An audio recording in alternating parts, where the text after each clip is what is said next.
fim de chutar o balde? Apertar na tecla F sem dó, como se não houvesse amanhã?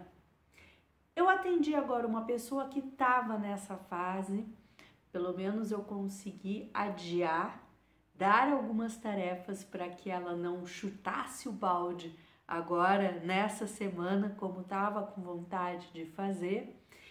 E a nossa conversa me fez lembrar quando eu passei por essa situação, lá em 2009.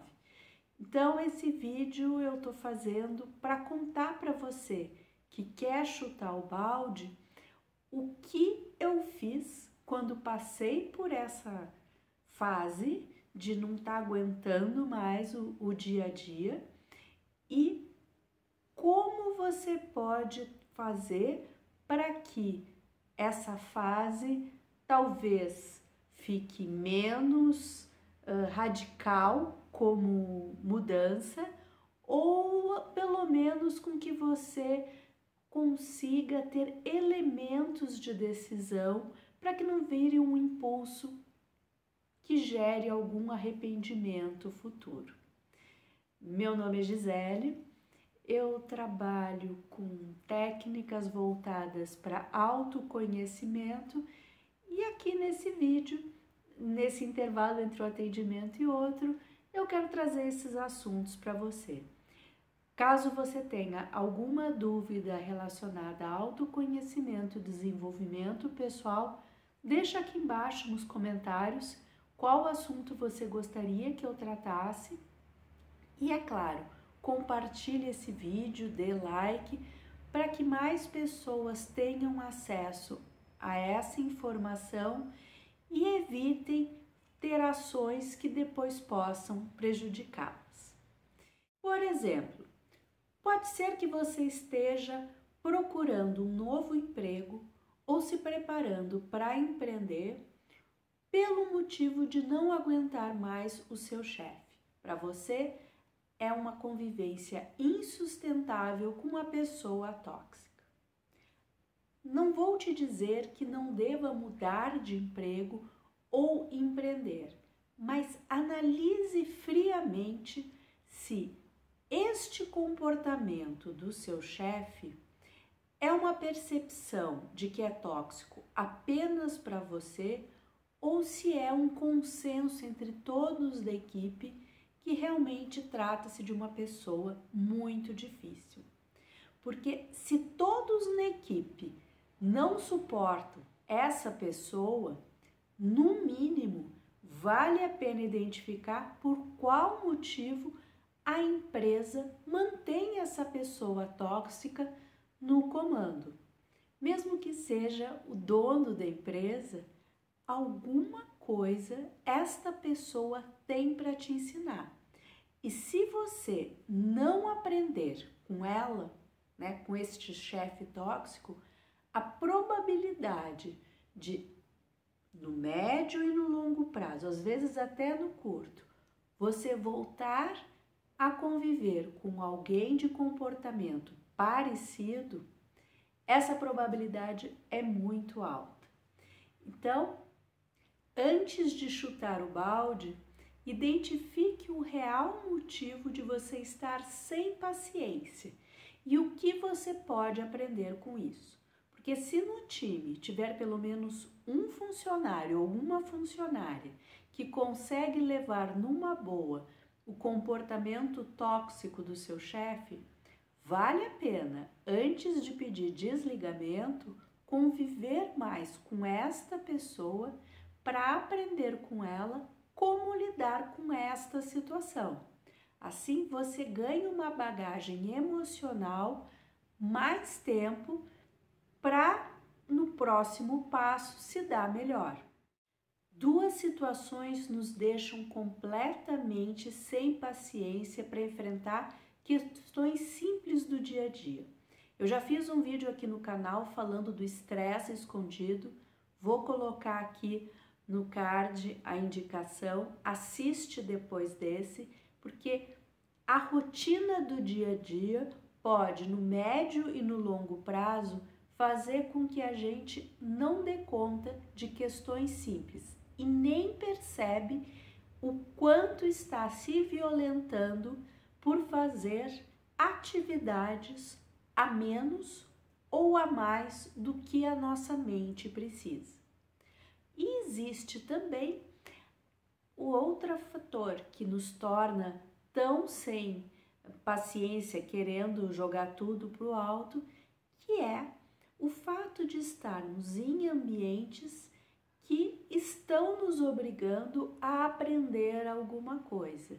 E diagnosticar qual é o aprendizado que está por trás de uma situação incômoda, isso também muda o jogo. É comum, por exemplo, as pessoas acabarem tendo que encarar que um trabalho que é muito ruim, uma rotina muito ruim de trabalho, ela acaba tornando razoável ou gerando uma situação melhor em casa. Pessoas que têm uma vida familiar complicada acabam se refugiando no trabalho. E quando este refúgio no trabalho não é tão bom, isso acaba, de certa forma, consolando que, então a vida em casa até que não é tão ruim. Não sei se deu para entender bem essa compensação. Assim como é muito comum nas relações interpessoais, quando existe um desequilíbrio, se num primeiro momento pode acontecer da pessoa achar maravilhoso que a outra se preocupa, cuida e providencia tudo para ela, no médio e no longo prazo, também começa aquele questionamento de, opa, cadê o meu espaço? E aí o outro não vai entender, porque depois de meses, anos agindo de uma forma, como que pode a outra pessoa querer que seja diferente? As ferramentas que eu trabalho, elas conseguem identificar tanto as atividades para o dia a dia, que fazem com que você, fazendo mais coisas, relaxe a mente, digamos assim, né? Você se dá situações que te deixam em conforto e aí com mais paciência para enfrentar situações adversas e também para identificar esses aprendizados, porque se não acontecer no trabalho, vai acontecer na família, pode contaminar a relação com amigos ou, bom, as hipóteses são muitas. Para ficar mais prático o que eu estou te falando, eu vou dar um exemplo do que aconteceu comigo em 2009. Eu trabalhava com o que eu gostava, me dava bem com os meus colegas, o salário era compatível com o mercado, pagava as minhas contas com folga, mas eu percebi que toda vez que eu pisava na empresa, o meu ouvido apitava. E eu já sabia que boa parte dos sintomas que nós temos no corpo são indicadores daquilo que nós precisamos mudar na nossa vida. Então, se o corpo dói, se falta paciência, se existe uma inquietação, isso não deve ser anestesiado, isso deve ser olhado, compreendido e ou transmutado ou ressignificado. E eu estava nesse processo quando comecei a perder a minha visão periférica. Então eu olhava para o computador e não enxergava o teclado, já era tudo branco. Para dirigir eu comecei a ficar insegura. E no contexto ali que eu vivia, não via nenhuma maneira de mudar o meu dia a dia. A minha perspectiva de vida, a minha atividade era aquela. Então, ou eu mudaria de emprego, ou então a minha saúde ia cada vez ficar pior. Porque se existia um nível de estresse alto, ali, mesmo que eu saísse de férias, quando eu voltasse, o problema ia continuar. Então, eu precisava identificar exatamente o que estava me estressando para não fazer uma escolha errada em relação ao novo trabalho, porque eu também sabia que se eu simplesmente saísse distribuindo o currículo, a probabilidade de eu ir para um outro lugar em que a situação iria se repetir, ela ia ser inevitável. Havia algo que eu deveria aprender. Assim que eu me convenci de que teria que sair daquele emprego, porque as minhas condições de saúde estavam indicando que não era saudável para mim, mesmo eu não sabendo exatamente o motivo de eu estar tão estressada, hoje eu sei porque eu acabei estudando sobre isso, mas na época eu não sabia. Então, quando eu percebi que eu precisava sair dali, não era simplesmente chutar o balde, né? Então eu anotei as possibilidades que eu tinha de conseguir outro emprego, de ficar sem emprego, estudar para um concurso público, começar a trabalhar por conta própria ou até mesmo, como são os cenários possíveis, né? Encontrar alguma forma de alguém me bancar. Então essas eram as possibilidades.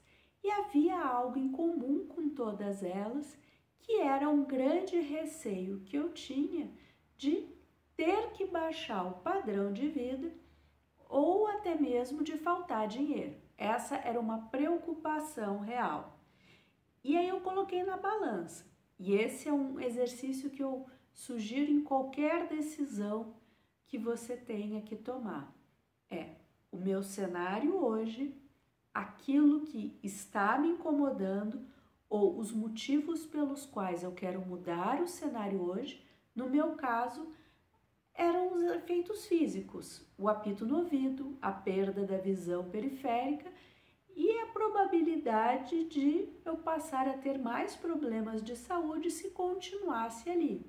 Eu gostava do que eu fazia, então eu não tinha ainda um elemento concreto para dizer por que eu deveria sair dali. O meu corpo estava indicando que ali não era bom para mim. E depois que eu vi esses 5 cenários e identifiquei que a questão financeira era o que eu estava precisando, geralmente eu faço listas de coisas que um dia eu vou fazer. No momento não dá, mas um dia eu vou fazer. E nessa lista tinham vários supérfluos que eu falava, quando eu for rica eu vou me dar esse luxo. E aí o que eu decidi?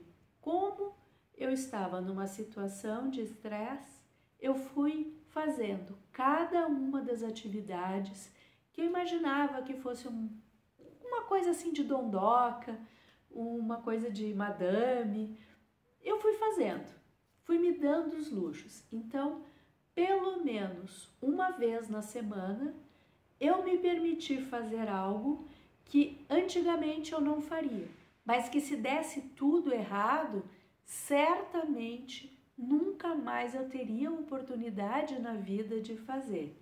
Então, mais ou menos por 6 meses, toda semana, eu comprava um serviço novo, eu comprava um produto novo, só para testar e poder ver se realmente eu precisava daquilo. Algumas coisas até eu comprei e depois vendi, era só para ter a experiência e eu falar, não ficar naquela coisa do sonho de ai, como seria bom se um dia eu pudesse fazer tal coisa.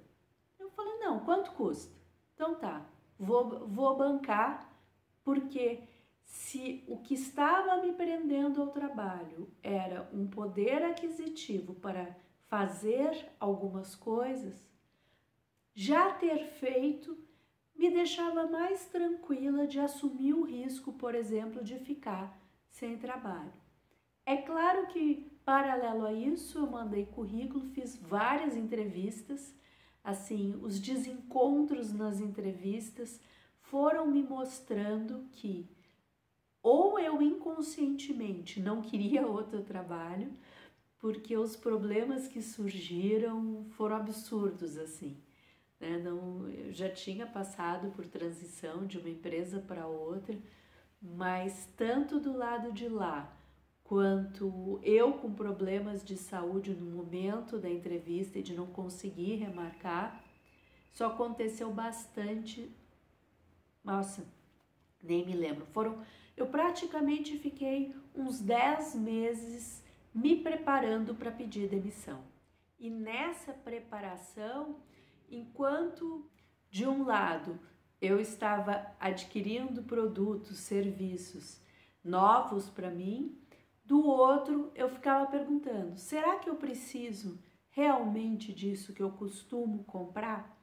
E aí eu fui reduzindo custos fixos de um lado e fui ampliando, me dando presentes e mimos para aguentar aquela situação que eu vivia todas as semanas, até que eu realmente percebi que precisava pedir demissão. E a minha vida deu uma mudança muito grande, que nos outros vídeos eu posso contar mais detalhes. Para esse aqui não ficar tão longo, meu conselho para você é procurar diagnosticar de que forma você consegue ter mais paciência com o seu contexto atual. Aqui embaixo, na descrição e no primeiro comentário, eu vou colocar o link do meu WhatsApp. Você clica no link e já vai abrir a página para conversar comigo.